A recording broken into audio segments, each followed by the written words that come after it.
অনেকেই আছে, নাম বলবো না, অনেকেই আছে যাদের বাড়ি আছে, ঘর আছে, সবই আছে, তাদের ওয়াইফও আছে, সুন্দর সুন্দর, তারা দেখতেও অনেক স্মার্ট, তারপরও আমার আমার প্রতি তাদের এত লোভ থাকে। এই যে মা আসে বিদে হয়তো তুমি এখান থেকে সেফটি আসো। হ্যাঁ, মা আছে দেখে সেফটি।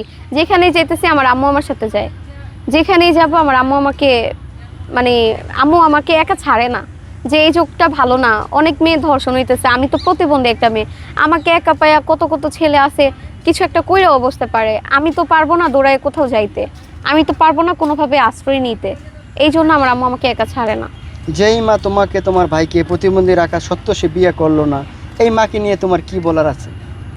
আমার মার, মানে আমার মার জন্য অনেক দোয়া আর ভালোবাসা তো থাকবেই সারা জীবন।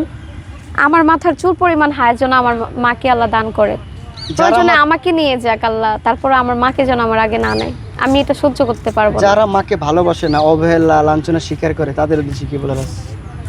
তাদের উদ্দেশ্যে কি বলবো, তারা তো মানুষই না, তাদের ভিতরে মনোবলই নাই।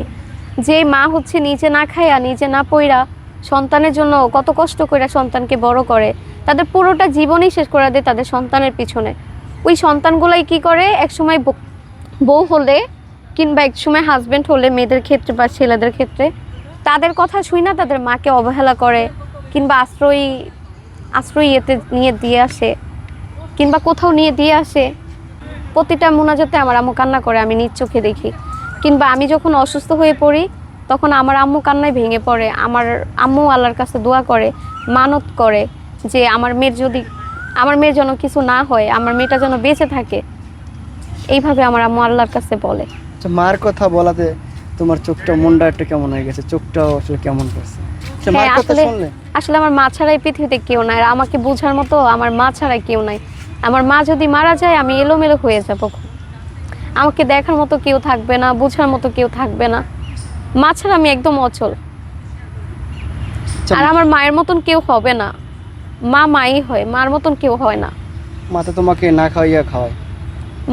এই যে কত জায়গায় লাথি উষ্টা খাইয়া চলে আসছি, যে আমার হাজবেন্ড আমাকে মারধর করছে, অত্যাচার করছে, মা কিন্তু ফালাই দেয় নাই, মা কিন্তু মায়ের কাছে রাখছে, অন্য সব মা হলে তো রাখতো না কখনো। আচ্ছা, এই যে তুমি প্রতিবন্ধী, যে তোমার মা না থাকতে তাহলে তুমি লাঞ্ছনা শিকার হইতে, মানুষের কত করে শিকার হইতে না? হ্যাঁ, মা আছে দেখে তাও বাইচা আছি, তারপরও একটু ভালোভাবে জীবনযাপন করতেছি যেভাবেই আছি। মা না থাকলে তো আমাকে কুকুর বিড়াল ছিঁড়া খাইতো।